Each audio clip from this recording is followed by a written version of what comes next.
She folded the green shawl about her shoulders. She took his arm. His beauty was so great, she said, beginning to speak of Kennedy, the gardener. At once he was so awfully handsome that she couldn't dismiss him. There was a ladder against the greenhouse, and little lumps of putty stuck about, for they were beginning to mend the greenhouse, yes. But as she strolled along with her husband, she felt that particular source of worry had been placed.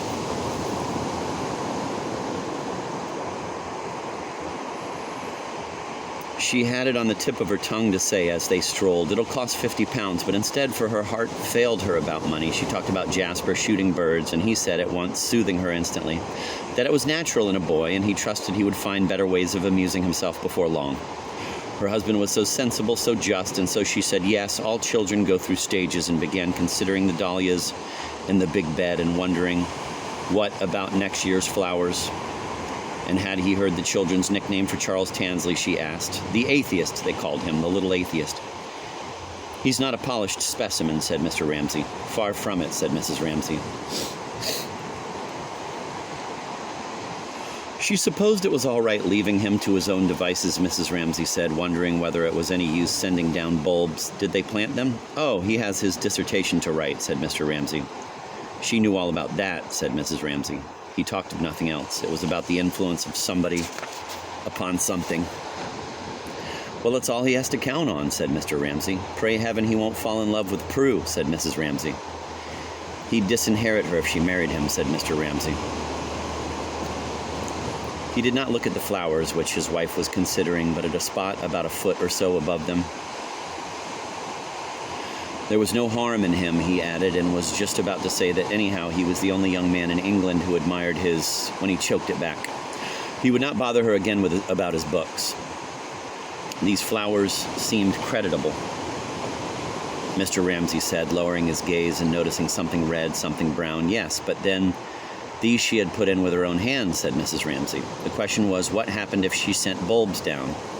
Did Kennedy plant them? It was his incurable laziness, she added, moving on. If she stood over him all day long with a spade in her hand, he did sometimes do a stroke of work, so they strolled along towards the red-hot pokers. You're teaching your daughters to exaggerate, said Mr. Ramsay, reproving her. Her Aunt Camilla was far worse than she was, Mrs. Ramsay remarked. Nobody ever held up your Aunt Camilla as a model of virtue that I'm aware of, said Mr. Ramsay. She was the most beautiful woman I ever saw, said Mrs. Ramsay. Somebody else was that, said Mr. Ramsay. Prue was going to be far more beautiful than she was, said Mrs. Ramsay. He saw no trace of it, said Mr. Ramsay. Well then, look tonight, said Mrs. Ramsay. They paused. He wished Andrew could be induced to work harder. He would lose every chance of a scholarship if he didn't. Oh, scholarship, she said. Mr. Ramsay thought her foolish for saying that about a serious thing like a scholarship. He should be very proud of Andrew if he got a scholarship, he said. She would be just as proud of him if he didn't. She answered. They disagreed always about this, but it did not matter. She liked him to believe in scholarships, and he liked her to be proud of Andrew, whatever he did. Suddenly she remembered those little paths on the edge of the cliffs. Wasn't it late, she asked. They hadn't come home yet. He flicked his watch carelessly open, but it was only just past 7. He held his watch open for a moment, deciding that he would tell her what he had felt on the terrace. To begin with, it was not reasonable to be so nervous. Andrew could look after himself. Then he wanted to tell her that when he was walking on the terrace just now, here he became uncomfortable, as if he were breaking into that solitude, that aloofness, that remoteness of hers. But she pressed him. What had he wanted to tell her, she asked, thinking it was about going to the Lighthouse, that he was sorry he had said, damn you. But no, he did not like to see her look so sad, he said. Only wool gathering, she protested, flushing a little. They both felt uncomfortable, as if they did not know whether to go on or back. She had been reading fairy tales to James, she said. No, they could not share that. They could not say that.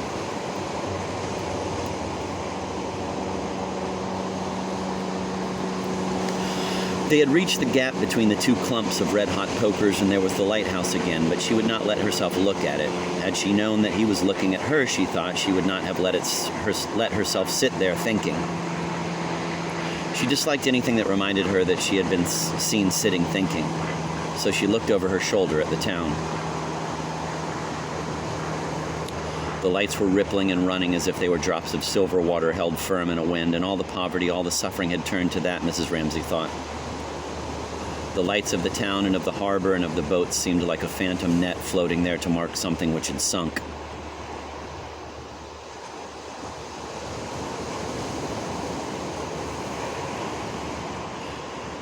Well, if he could not share her thoughts, Mr. Ramsay said to himself, he would be off then on his own. He wanted to go on thinking, telling himself the story, how Hume was stuck in a bog. He wanted to laugh, but first it was nonsense to be anxious about Andrew.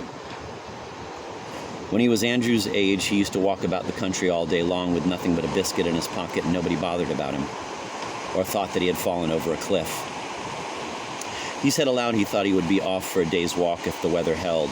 He had had about enough of Banks and of Carmichael. He would like a little solitude. Yes, she said. It annoyed him that she did not protest. She knew that he would never do it. He was too old now to walk all day long with a biscuit in his pocket. She worried about the boys, but not about him. Years ago, before he had married, he thought, looking across the bay as they stood between the clumps of red-hot pokers, he had walked all day. He had made a meal off bread and cheese in a public house. He had worked 10 hours at a stretch. An old woman just popped her head in now and again and saw to the fire.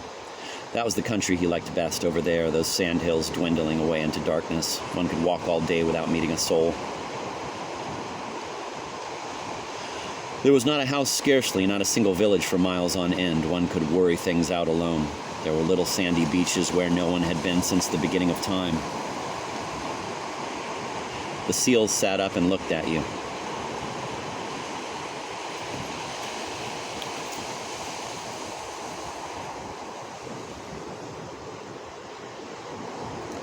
It sometimes seemed to him that in a little house out there alone, he broke off sighing. He had no right, the father of 8 children, he reminded himself, and he would have been a beast and a cur to wish a single thing altered. Andrew would be a better man than he had been. Prue would be a beauty, her mother said. They would stem the flood a bit. That was a good bit of work on the whole, his 8 children. They showed he did not damn the poor little universe entirely.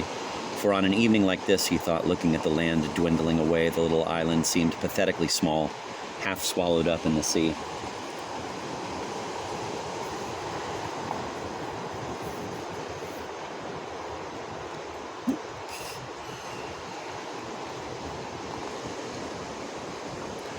Poor little place, he murmured with a sigh. She heard him.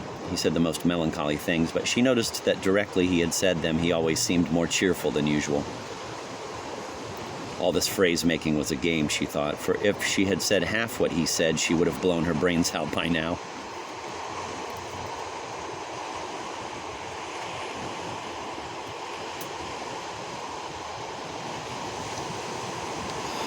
It annoyed her, this phrase-making. And she said to him in a matter-of-fact way, that it was a perfectly lovely evening. And what was he groaning about, she asked, half laughing, half complaining. For she guessed what he was thinking. He would have written better books if he had not married. He was not complaining, he said. She knew that he did not complain. She knew that he had nothing whatever to complain of. And he seized her hand and raised it to his lips and kissed it with an intensity that brought the tears to her eyes. And quickly he dropped it. They turned away from the view and began to walk up the path where the silver-green spear-like plants grew arm in arm. His arm was almost like a young man's arm. Mrs. Ramsay thought, thin and hard. And she thought with delight how strong he still was, though he was over 60, and how untamed and optimistic, and how strange it was that being convinced, as he was, of all sorts of horrors, seemed not to depress him, but to cheer him. Was it not odd, she reflected? Indeed, he seemed to her sometimes made differently from other people, born blind, deaf, and dumb to the ordinary things, but to the extraordinary things with an eye like an eagle's. His understanding often astonished her, but did he notice the flowers? No. Did he notice the view? No. Did he even notice his own daughter's beauty, or whether there was pudding on his plate or roast beef? He would sit at table with them like a person in a dream, and his habit of talking aloud or saying poetry aloud was growing on him. She was afraid, for sometimes it was awkward.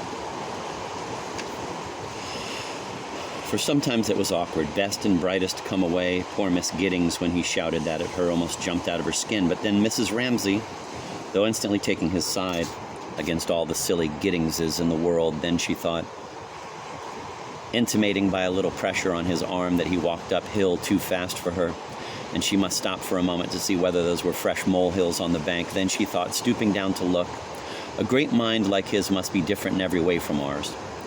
All the great men she had ever known, she thought, deciding that a rabbit must have got in, were like that, and it was good for young men, though the atmosphere of lecture rooms was stuffy and depressing to her beyond endurance almost.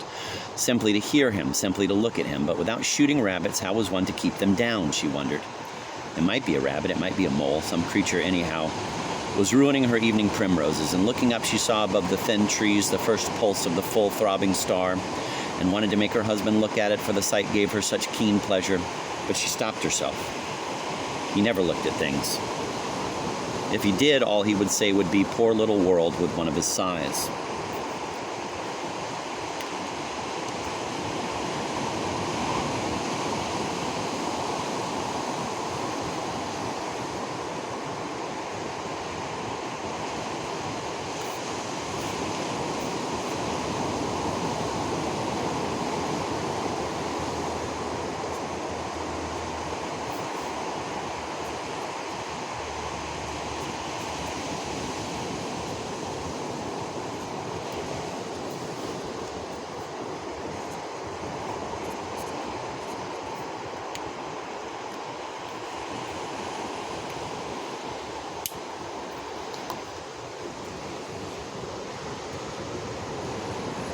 At that moment he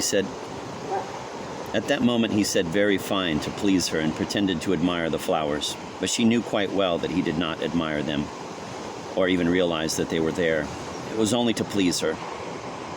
But was that not Lily Briscoe strolling along with William Banks? She focused her short-sighted eyes upon the backs of a retreating couple. Yes, indeed it was. Did that not mean that they would marry? Yes, it must. What an admirable idea. They must marry.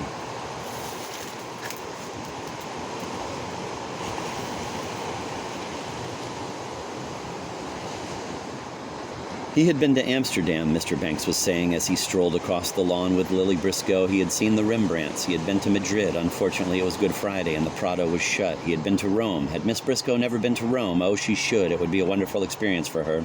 The Sistine Chapel, Michelangelo, and Padua with its Giottos.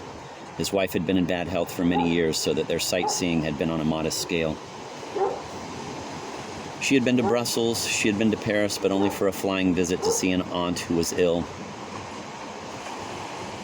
She had been to Dresden. There were masses of pictures she had not seen. However, Lily Briscoe reflected perhaps it was better not to see pictures. They only made one hopelessly discontented with one's own work. Mr. Banks thought one could carry that point of view too far. We can't all be Titians, and we can't all be Darwins, he said. At the same time, he doubted whether you could have your Darwin and your Titian if it weren't for humble people like ourselves.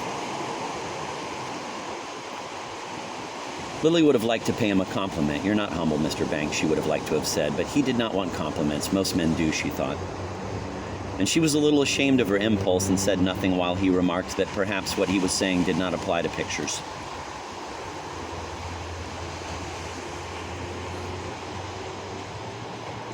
Anyhow, said Lily, tossing off her little insincerity, she would always go on painting because it interested her. Yes, said Mr. Banks, he was sure she would, and as they reached the end of the lawn, he was asking her whether she had difficulty in finding subjects in London when they turned and saw the Ramsays. So that is marriage, Lily thought. A man and a woman looking at a girl throwing a ball. That is what Mrs. Ramsay tried to tell me the other night, she thought. For Mrs. Ramsay was wearing a green shawl, and they were standing close together watching Prue and Jasper throwing catches. And suddenly the meaning, which for no reason at all, as perhaps they are stepping out of the tube or ringing a doorbell, descends on people, making them symbolical, making them representative,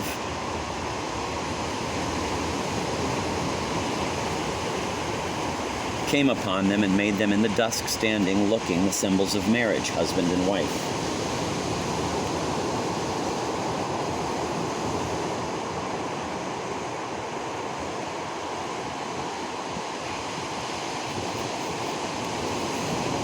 Then, after an instant, the symbolical outline which transcended the real figures sank down again, and they became, as they met them, Mr. and Mrs. Ramsay, watching the children throwing catches. But still for a moment, though, Mrs. Ramsay greeted them with her usual smile. "Oh, she's thinking we're going to get married," Lily thought, and said, "I have triumphed tonight," meaning that for once Mr. Banks had agreed to dine with them and not run off to his own lodging where his man cooked vegetables properly. Still, for one moment, there was a sense of things having been blown apart, of space, of irresponsibility as the ball soared high, and they followed it and lost it and saw the one star in the draped branches. In the failing light, they all looked sharp-edged and ethereal and divided by great distances.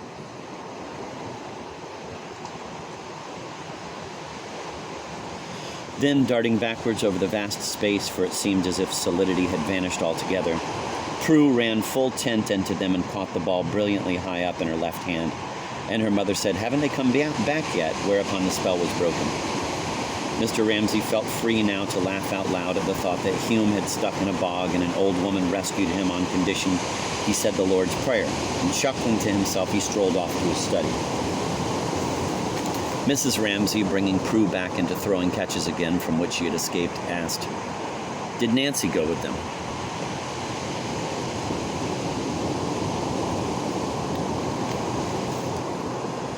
Certainly Nancy had gone with them, since Minta Doyle had asked it with her dumb look, holding out her hand as Nancy made off after lunch to her attic to escape the horror of family life.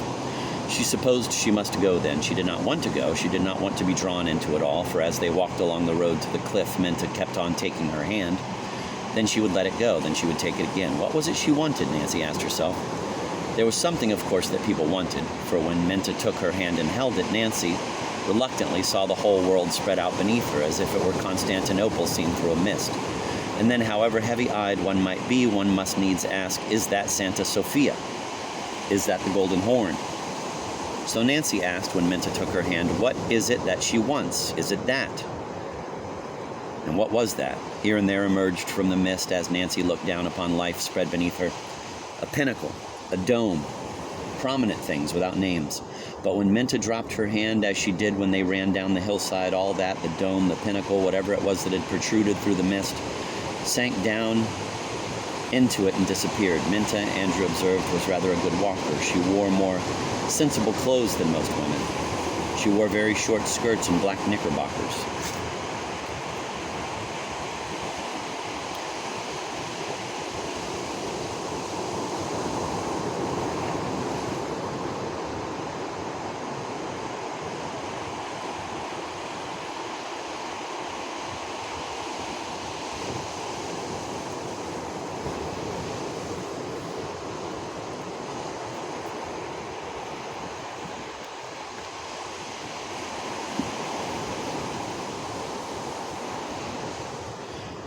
She would jump straight into a stream and flounder across. He liked her rashness, but he saw that it would not do. She would kill herself in some idiotic way one of these days. She seemed to be afraid of nothing except bulls. At the mere sight of a bull in a field, she would throw up her arms and fly screaming, which was the very thing to enrage a bull, of course. But she did not mind owning up to it in the least, one must admit that. She knew she was an awful coward about bulls, she said. She thought she must have been tossed in her perambulator when she was a baby. She didn't seem to mind what she said or did. Suddenly now she pitched down on the edge of the cliff and began to sing some song about damn your eyes, damn your eyes. They all had to join in and sing the chorus and shout out together, damn your eyes, damn your eyes. But it would be fatal to let the tide come in and cover up all the good hunting grounds before they got onto the beach.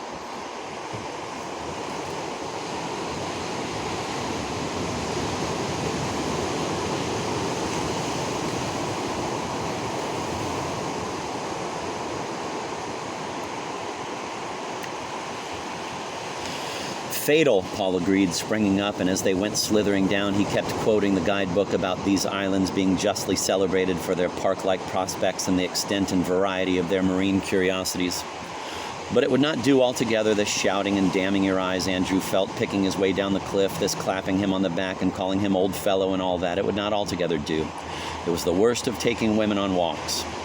Once on the beach they separated, he going out onto the Pope's Nose, taking his shoes off, and rolling his socks in them and letting that couple look after themselves. Nancy waded out to her own rocks and searched her own pools and let that couple look after themselves. She crouched low down and touched the smooth rubber-like sea anemones who were stuck like lumps of jelly to the side of the rock. Brooding, she changed the pool into the sea and made the minnows into sharks and whales,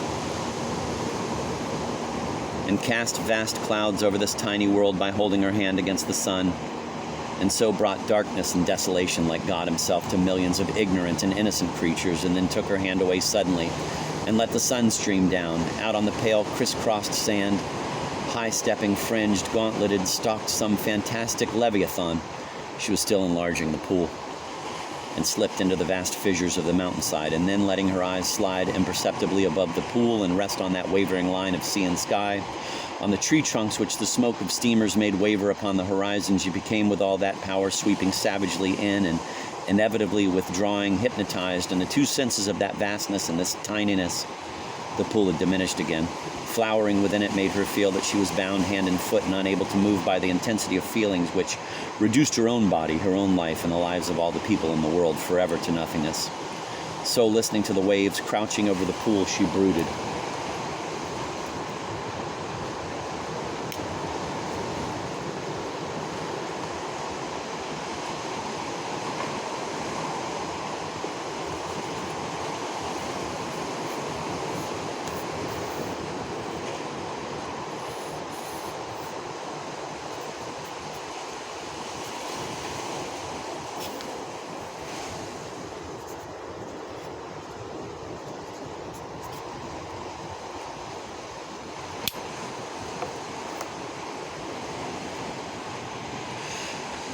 And Andrew shouted that the sea was coming in, so she leapt splashing through the shallow waves onto the shore and ran up the beach and was carried by her own impetuosity and her desire for rapid movement right behind a rock, and there, oh heavens, in each other's arms were Paul and Minta, kissing probably. She was outraged, indignant. She and Andrew put on their shoes and stockings in dead silence without saying a thing about it. Indeed, they were rather sharp with each other. She might have called him when she saw the crayfish or whatever it was, Andrew grumbled. However, they both felt it's not our fault. They had not wanted this horrid nuisance to happen. All the same, it irritated Andrew that Nancy should be a woman, and Nancy that Andrew should be a man. And they tied their shoes very neatly and drew the bows rather tight.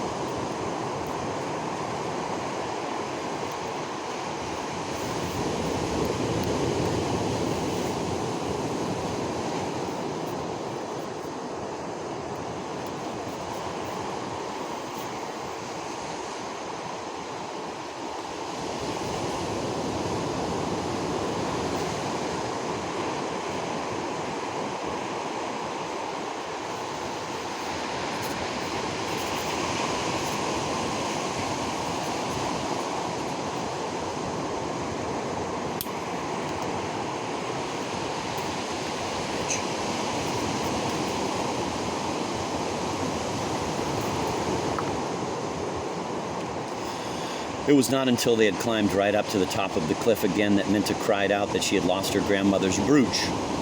Her grandmother's brooch, the sole ornament she possessed. A weeping willow it was, they must remember it, set in pearls. They must have seen it, she said, with the tears running down her cheeks, the brooch which her grandmother had fastened her cap with till the last day of her life. Now she had lost it. She would rather have lost anything than that. She would go back and look for it. They all went back. They poked and peered and looked. They kept their heads very low and said things shortly and gruffly.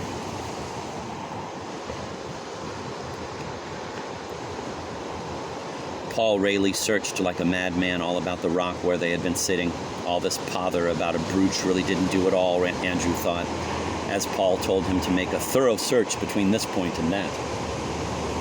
The tide was coming in fast. The sea would cover the place where they had sat in a minute. There was not a ghost of a chance of their finding it now. We shall be cut off, Minta shrieked, suddenly terrified. As if there were any danger of that. It was the same as the bulls all over again. She had no control over her emotions, Andrew thought. Women hadn't. The wretched Paul had to pacify her. The men, Andrew and Paul, at once became manly and different from usual, took counsel briefly and decided that they would plant Rayleigh's stick where they had sat and come back at low tide again. There was nothing more that could be done now. If the brooch was there, it would still be there in the morning, they assured her, but Minta still sobbed. all the way up to the top of the cliff. It was her grandmother's brooch. She would rather have lost anything but that, and yet Nancy felt it might be true that she minded losing her brooch, but she wasn't crying only for that. She was crying for something else.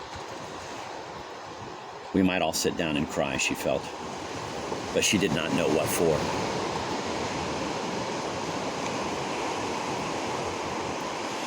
They drew ahead together, Paul and Minta, and he comforted her and said how famous he was for finding things. Once when he was a little boy, he had found a gold watch. He would get up at daybreak and he was positive he would find it.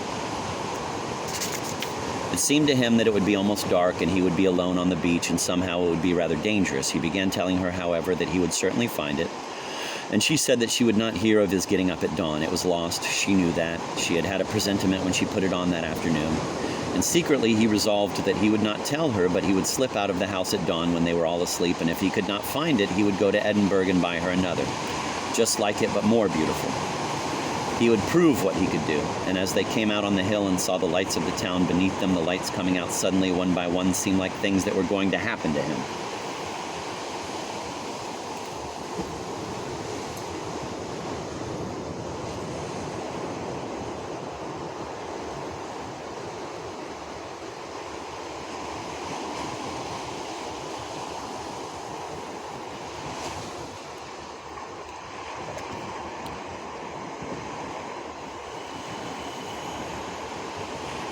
His marriage, his children, his house. And again he thought as they came out onto the high road, which was shaded with high bushes, how they would retreat into solitude together and walk on, he always leading her and she pressing close to his side as she did now. As they turned by the crossroads, he thought what an appalling experience he had been through. And he must tell someone, Mrs. Ramsay, of course, for it took his breath away to think what he had been and done. It had been far and away the worst moment of his life when he asked Minta to marry him. He would go straight to Mrs. Ramsay because he felt somehow that she was the person who had made him do it. She had made him think he could do anything. Nobody else took him seriously, but she made him believe that he could do whatever he wanted.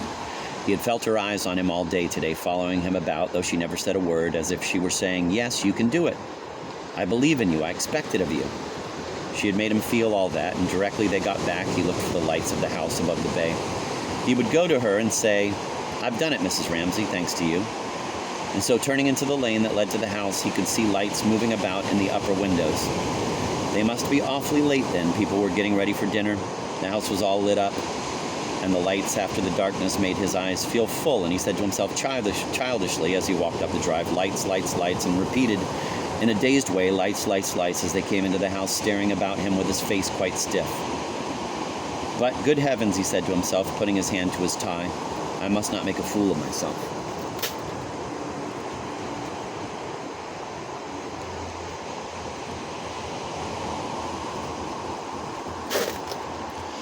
"Yes," said Prue in her considering way, answering her mother's question, "I think Nancy did go with them." Well, then, Nancy had gone with them, Mrs. Ramsay supposed, wondering as she put down a brush, took up a comb, and said, "Come in." To a tap at the door, Jasper and Rose came in. Whether the fact that Nancy was with them made it less likely or more likely that anything would happen. It made it less likely somehow, Mrs. Ramsay felt, very irrationally, except that after all, Holocaust on such a scale was not probable.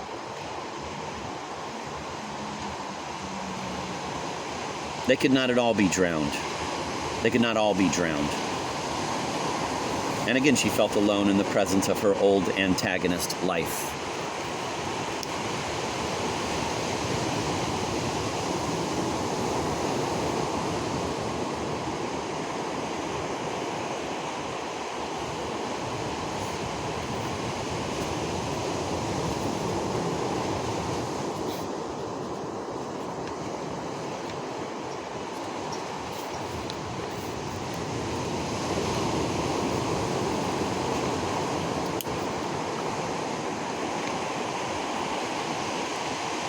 They could not all be drowned, and again she felt alone in the presence of her old antagonist, life. Jasper and Rose said that Mildred wanted to know whether she should wait dinner.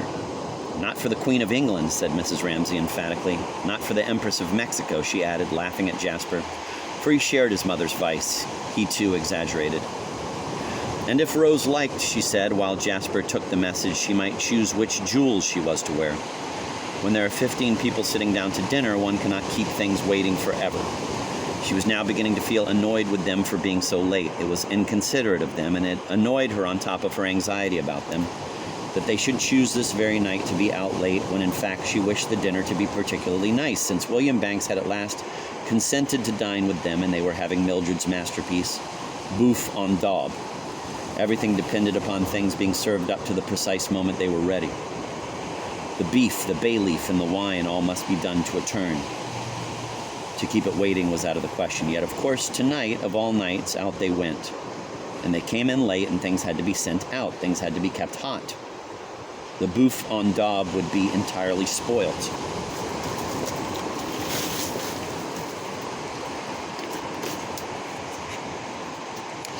Jasper offered her an opal necklace, Rose a gold necklace. Which looked best against her black dress? Which did indeed, said Mrs. Ramsay absent-mindedly, looking at her neck and shoulders, but avoiding her face in the glass. And then, while the children rummaged amongst her things, she looked out of the window at a sight which always amused her, the rooks trying to decide which tree to settle on. Every time they seemed to change their minds and rose up into the air again, because she thought the old rook, the father rook, old Joseph was her name for him, was a bird of a very trying and difficult disposition. He was a disreputable old bird with half his wing feathers missing. He was like some seedy old gentleman in a top hat she had seen playing the horn in front of a public house.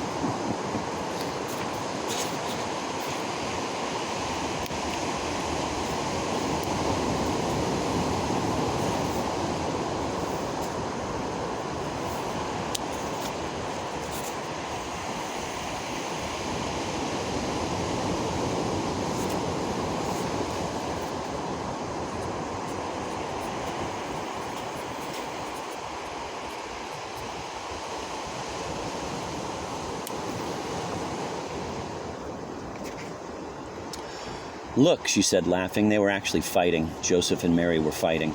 Anyhow, they all went up again, and the air was shoved aside by their black wings and cut into exquisite scimitar shapes. The movement of the wings beating out, out, she could never describe it accurately enough to please herself, was one of the loveliest of all to her. Look at that, she said to Rose, hoping that Rose would see it more clearly than she could, for one's children so often gave one's own perceptions a little thrust forward.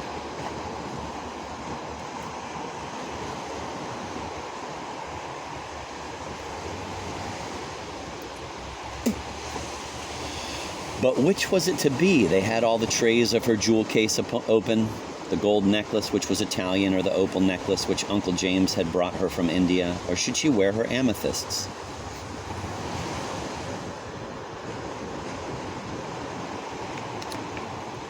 Choose, dearests, choose, she said, hoping that they would make haste. But she let them take their time to choose. She let Rose particularly take up this and then that and hold her jewels against the black dress. For this little ceremony of choosing jewels, which was gone through every night, was what Rose liked best, she knew. She had some hidden reason of her own for attaching great importance to this choosing what her mother was to wear. What was the reason, Mrs. Ramsay wondered, standing still to let her clasp the necklace she had chosen, divining through her own past, some deep, some buried, some quite speechless feeling that one had for one's mother at Rose's age, like all feelings felt for oneself. Mrs. Ramsay thought it made one sad. It was so inadequate what one could give in return, and what Rose felt was quite out of proportion to anything she actually was. And Rose would grow up, and Rose would suffer, she supposed, with these deep feelings, and she said she was ready now, and they would go down, and Jasper, because he was the gentleman, should give her his arm, and Rose, as she was the lady, should carry her handkerchief. She gave her the handkerchief. And what else? Oh, yes, it might be cold, a shawl. Choose me a shawl, she said, for that would please Rose, who was bound to suffer so. There, she said, stopping by the window on the landing. There they are again. Joseph had settled on another treetop. Don't you think they mind, she said to Jasper, having their wings broken? Why did he want to shoot poor old Joseph and Mary? He shuffled a little on the stairs and felt rebuked, but not seriously, for she did not understand the fun of shooting birds, and they did not feel. And being his mother, she lived away in another division of the world, but he rather liked her stories about Mary and Joseph. She made him laugh, but how did she know that those were Mary and Joseph? Did she think the same birds came to the same trees every night, he asked. But here, suddenly, like all grown-up people, she ceased to pay him the least attention. She was listening to a clatter in the hall.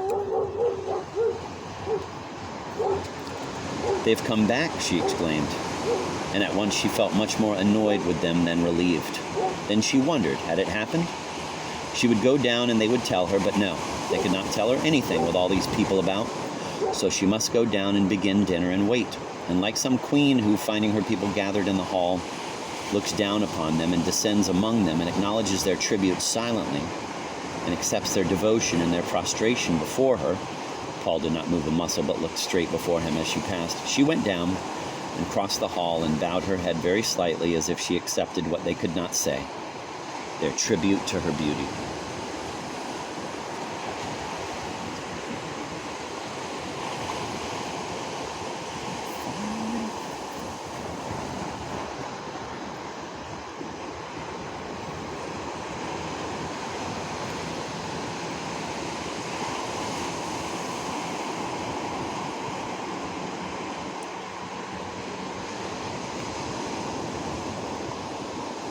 But she stopped. There was a smell of burning. Could they have let the bouffe and daub overboil? She wondered. Pray heaven not. And the great clangor of the gong announced solemnly, authoritatively, that all those scattered about in attics and bedrooms on little perches of their own, reading, writing, putting the last smooth to their hair or fastening dresses, must leave all that, and the little odds and ends on their washing tables and dressing tables, and the novels on the bed tables and the diaries, which were so private, and assemble in the dining room for dinner.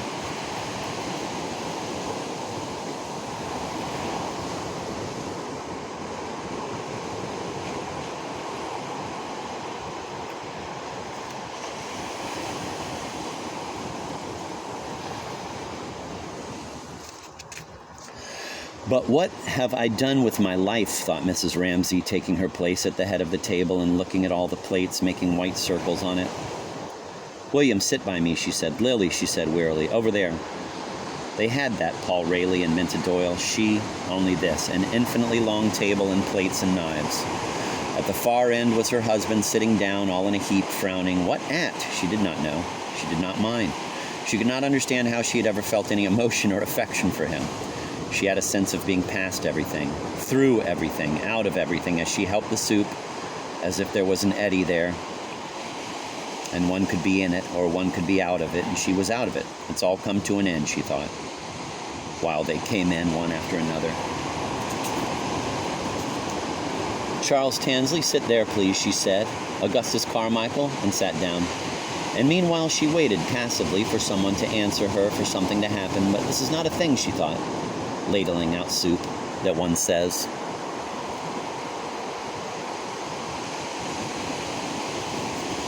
Raising her eyebrows at the discrepancy, that was what she was thinking. This was what she was doing, ladling out soup, she felt, more and more strongly outside that eddy, or as if a shade had fallen and, robbed of color, she saw things truly.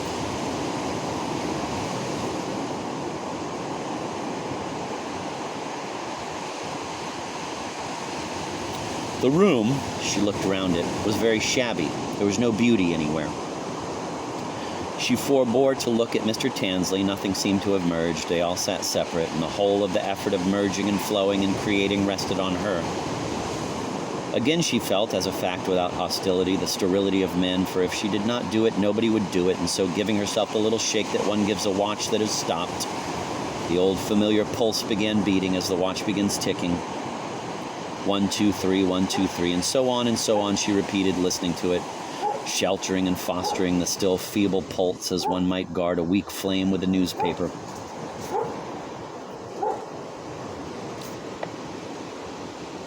And so on, she concluded, addressing herself by bending silently in his direction to William Banks, poor man, who had no wife and no children and dined alone in lodgings except for tonight. And in pity for him, life being now strong enough to bear her on again, she began all this business, as a sailor not without weariness sees the wind fill his sail and yet hardly wants to be off again, and thinks how, had the ship sunk, he would have whirled round and found rest on the floor of the sea.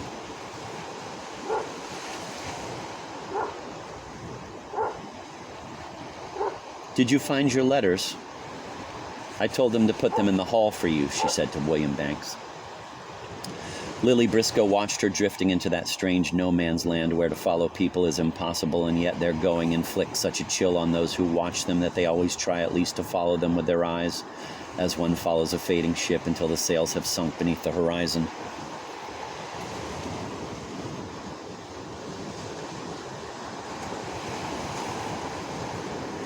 How old she looks, how worn she looks, Lily thought, and how remote. Then when she turned to William Banks smiling, it was as if the ship had turned and the sun had struck its sails again, and Lily thought with some amusement, because she was relieved, why does she pity him? For that was the impression she gave when she told him that his letters were in the hall. Poor William Banks, she seemed to be saying, as if her own weariness had been partly pitying people, and the life in her resolve to live again, had been stirred by pity. And it was not true, Lily thought. It was one of those misjudgments of hers that seemed to be instinctive and to arise from some need of her own rather than of other people's. He is not in the least pitiable. He has his work, Lily said to herself. She remembered all of a sudden, as if she had found a treasure, that she had her work. In a flash she saw her picture and thought, yes, I shall put the tree further in the middle. Then I shall avoid that awkward space. That's what I shall do. That's what has been puzzling me. She took up the salt cellar and put it down again on a flower end pattern in the tablecloth, so as to remind herself to move the tree.